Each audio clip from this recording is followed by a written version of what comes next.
પ્રકૃતિએ બ્રહ્માજીએ વિશ્વનું નિર્માણ કર્યું ત્યારે પુરુષને છે ને માટીમાંથી બનાવ્યો છે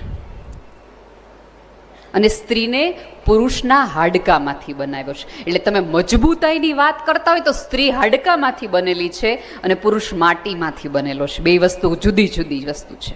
કથા આવી છે આખી.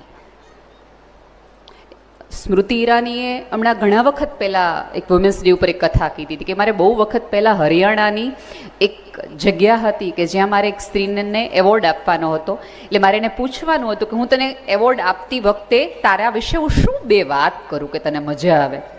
તો કે તમે એમ મારા વાતનો ઉલ્લેખ કરજો કે આ એ સ્ત્રી છે કે જેણે પોતાની દીકરીને મારવાનો પ્રયાસ કર્યો હતો. એટલે સ્મૃતિ ઈરાની એવું કહે છે કે કોઈ સ્ત્રીનો મારે આવો કઈ રીતે પરિચય આપવો કે એણે પોતાની દીકરીને મારવાનો પ્રયાસ કર્યો. તો કે ના, આ જ કહેજો અને પછી હું કથા તમને કહીશ.